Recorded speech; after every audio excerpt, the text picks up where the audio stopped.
Welcome to the Foul Front Podcast. Welcome to the Foul Front Weekly After Action Review.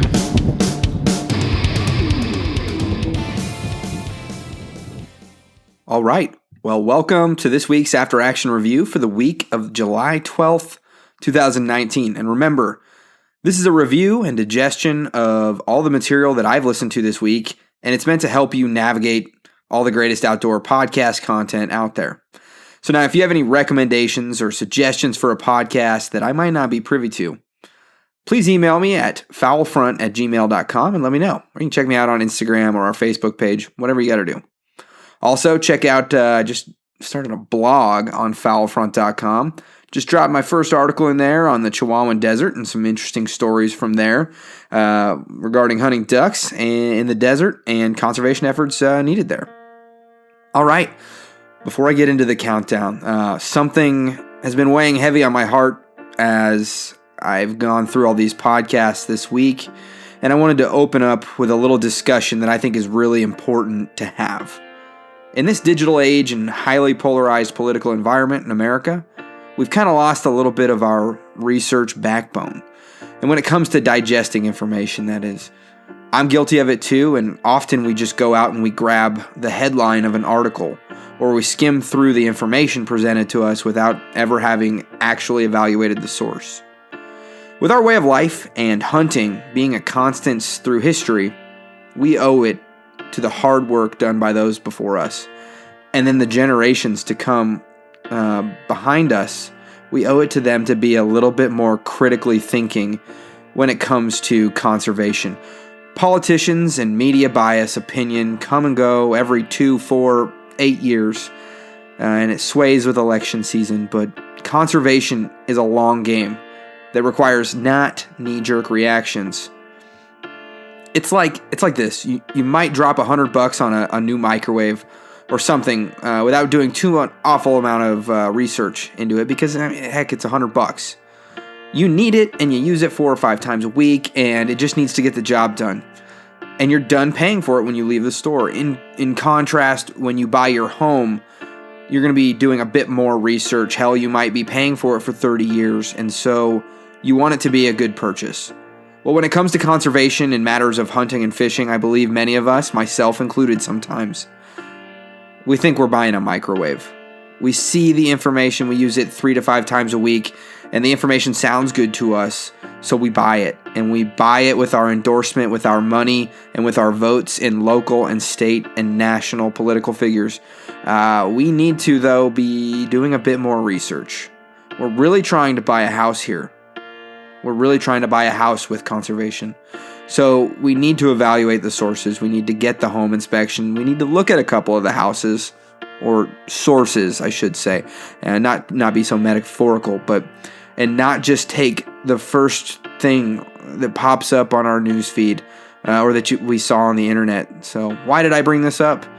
Headline: Trump opens hunting and fishing access to 1.4 million acres. Well, that's a hell of a headline, and it sounds good to me.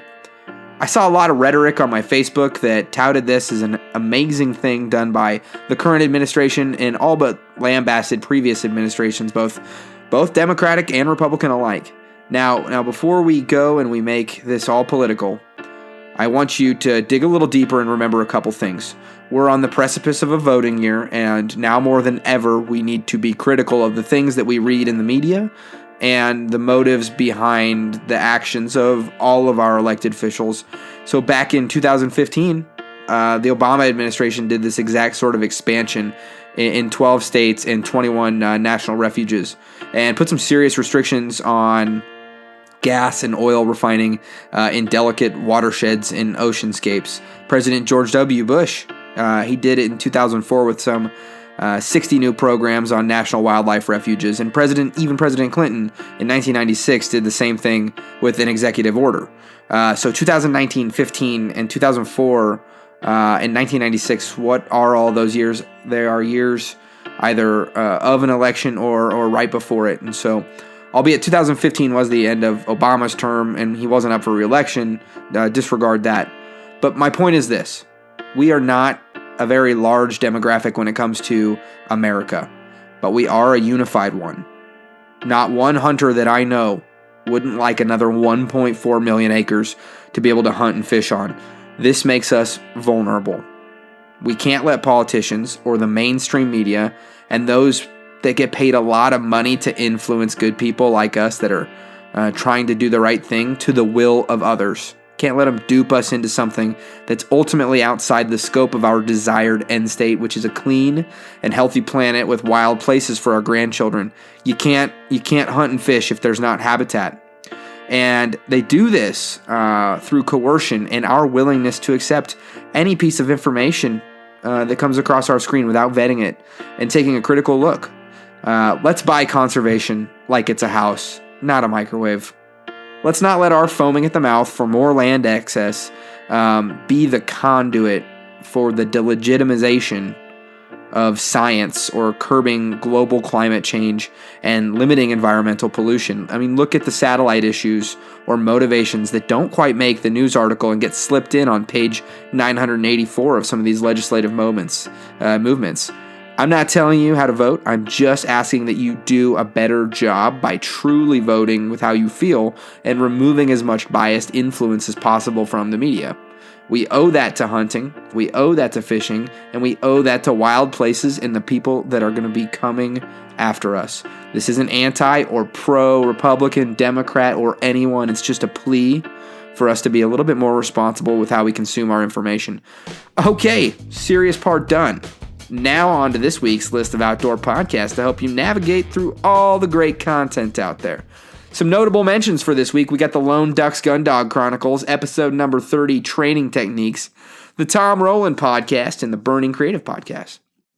All right, at number 8, the HP Outdoors Waterfowl podcast, episode 142, Wood Duck Hunting Tips. This week, Dan and Josh sit down with each other and give an elementary look into hunting woodies and some of the things that they have found success with. All in all, this is a good podcast, and it is always really highly produced. And this week, it wasn't as heavy-hitting as some of their other weeks, but I do think that if you're brand spanking new into waterfowl hunting, that you're going to find it really helpful. If you're a little bit more versed in the game, I think you might find it a little dry or light on content. But if you're a fan of Josh and Dan, it's just two good guys talking about ducks. So you can't really go wrong with an easy listening experience like the HP Outdoors Waterfowl podcast. All right, next at number 7, we've got the MVM show from Mid-Valley Mercenaries, episode number 14, Hen Houses, Nest Dragging, and Swan Hunting with Delta Waterfowl's Jeff Adams. I'm a huge fan of any rhetoric that brings conservation personnel and all the hard work that they do to the forefront of the conversation. So if you've ever been interested in how some data is collected in the field by science-backed organizations, go give this one a listen. Or if you've been interested in any water issues in California, by the way, thanks, California. You have a very strong listenership, and I appreciate that. Titus is doing a great job with production, and it's a pretty easy listen, and I'm already a fan of what they're doing, so definitely go check this episode out. Take a quick break here for a second. I want to give you a little gear review. I wanted to let you know of a piece of equipment that I recently bought, the Okie Trail Decoy Bag. It's really freaking slick. That's the Okie Trail Decoy Bag. My decoy bag ripped on one of the last hunts of the season, so I was in a bind and I was looking for something new. I found a bag that fits like 3 dozen, maybe more. I'd have to break out some of the deeks from the attic to really fill it up, but it's a big U-shaped bag that you wear like suspenders with 2 shoulder straps, and you can have the decoys wrapped around you in like a U, either to the front or the back. I prefer the front, and it's just it's a really convenient way to get a stack load of decoys in and out of the marsh, and I really look forward to using it this year. And so once again, that's the Okie Trail Decoy Bag from Carry and Cover LLC. So go check them out. I think I found them on the Waterfowl Marketplace. It's kind of like an Amazon for only hunting gear. Waterfowlmarketplace.com. So yeah, they got some other pretty cool stuff over there too. All right, number 6 of the podcast, we have Cal's Week in Review, titled Tasty Babies, Rainbow Trout, and Independence. Okay, admittedly, this podcast, which is about 15 minutes long, is pretty slapsticky. It's kind of cheesy, and some would say that it's pandering, but that's some people and not me. It's different. It has a different cadence. It has a different rhythm. It's chock full of entertaining, albeit not hard-hitting facts, but it is entertaining as hell and does teach, in fact, teach you something. So, All right, this week at number 5, we've got the End of the Line podcast, episode 374. That's right, Rocky LaFleur, the OG waterfowl podcaster, who's reviewing some of his greatest moments of wisdom on his podcast. If you're not familiar with the End of the Line podcast, Rocky hosts a very serial type of deep dive interviewing format where he really massages the whole story and the truth out of his guests. He clearly doesn't like just talking with someone once. He meets with them multiple times, and then he gets really in-depth. So if you're a deep diver and you want a great storytelling format-oriented show, go listen to End of the Line podcast. And, week in and week out, he's talking to somebody pretty interesting. He's kind of, his podcast, you wouldn't say that it's as highly produced as some of the others on this list, but it really gives you a sense of listening to the radio interview shows like on old FM radio back in like the 90s, and it's got a really sort of a nostalgic charm to it, and it's not a hard listen at all in that sense. So, okay. Just one other quick note here before I get into the rest here. Recently, the 2011 water bottle ban giving national parks the freedom to prohibit water bottle sales in national parks, which helped decrease national park waste and carbon emission footprint, the whole 9 yards, it has been reversed. Along with some other Obama-era environmental restrictions, but bottom line is disposable water bottles are bad for the environment. Over 30 billion plastic water bottles wind up in U.S. landfills each year, and the production of these bottles has a huge impact on carbon emissions. And so it would make sense that national parks maybe wouldn't want to be a contributor to that. Kind of a bad look. So they were allowed to prohibit the sale on their premises for a while, but that's no more. Plastic water bottles are back on the shelves in national parks. Reason being is they said that it only left people with the option to buy pop or soda and unhealthier beverages. So to that, I say go buy a friggin' water bottle and fill it up at the reusable filling stations that they installed around the parks. But, all right, whatever. All right, back to the rankings at number 4. We've got Duck Gun Podcast with their 100th episode and behind-the-scenes look on two of my best friends in the waterfowling world. I know about a lot of what goes on behind the scenes over there, and for me it was fun to see them interacting live with their listenership and discussing their road to their 100th episode and what they have coming up in the future. This was more entertaining than it was educational, but if you want a true sense of who this podcast is and who these YouTubers are, great dudes, husbands, fathers, and true outdoorsmen, and good role models for younger generations, go ahead and listen to this one. That's the Duck Gun Podcast on their 100th episode. All right, coming in at number 3, we got the Big Honker Podcast, Ryan Hess. The voices of the regular Joe in this. I love that Jeff and Andy are giving people around the country, public land hunters, a voice on the radio, on the podcast station, I should say. These stories are so important to who we are as a culture, and it's always fascinating to hear stories from around the country. In this one, we hear about public hunting in Texas, public land, foot races, a backwoods argument that might have escalated, and some of the negative or crazy stuff that happens on public land. I don't like to highlight that kind of stuff, but it did elicit me to think that we can do better. So I think it's a really important story because it gets played out all over the country.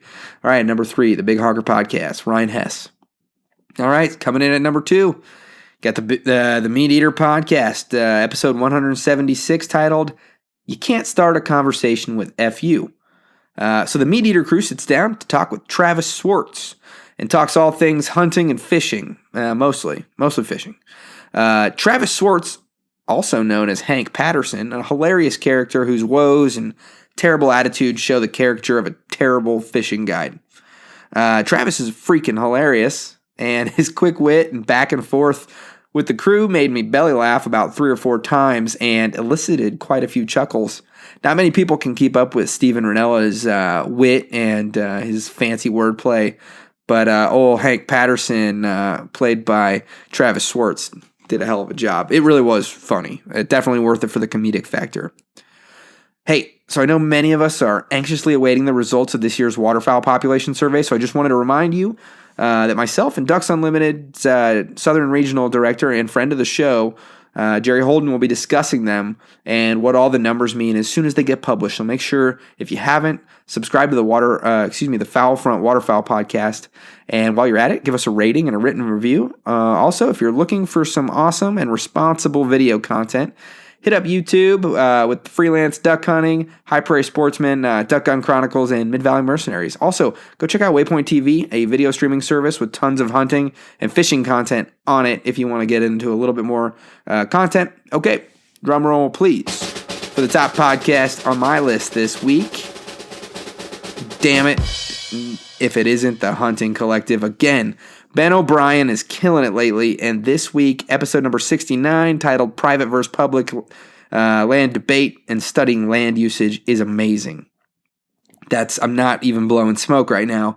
The crew, O'Brien, Ranella, Mark Kenyon, and Sam Lundgren, discuss the whole public land owner fad or popularization, and then the difference between public and private land hunting, and just how important it is that we understand both of them because they're both super important. Then he sits down and talks with Luke McCauley about his studies of the role that hunting on private lands and private land usage has on conservation. And he breaks down a lot of really interesting facts about public land acres versus private land for hunting and leasing acres. It's really fascinating to see how the different parts of the country are broken down and how it affects conservation efforts in those areas. So please, if you listen to one podcast this week, be it this one, make sure it's this one. This truly raises the bar on the hunting narrative, and this is the kind of conversations we need to be paying attention to. Also, please go check out my podcast on the Waypoint Outdoors Podcast Collective or at Foul Front Waterfowl Podcast. This week, myself, Matt from High Prairie Sportsman, and Titus from Mid-Valley Mercenaries talk about the 2019 wildfowl gear issue. I was having a lot of fun with them, and I always love looking through the gear issues, so it was a pretty decent little conversation. So stay tuned Monday for the Foul Front, where I sit down with an awesome dude. Truly, he's just a very nice guy and knowledgeable, too. In Doyle Weaver of Wild Valley Outfitters, he gives us a look into what hunting is like in Canada. So you're probably thinking, oh, it's just a guide that wants me to go hunting with him, selling me some stories about how awesome hunting in Canada is. Well, wrong. He sits down, he walks the dog with me about the ins and outs of crossing the border, regulations, common problems that people have up there, and then how to scout, which is pretty freaking different up there from down here. So if you're considering heading up to the north of the border this fall, give this one a listen. That'll be out Monday. Okay, hey, enjoy your weekend. Have a safe one. Get some rest and then have some fun. I'll see you guys on Monday.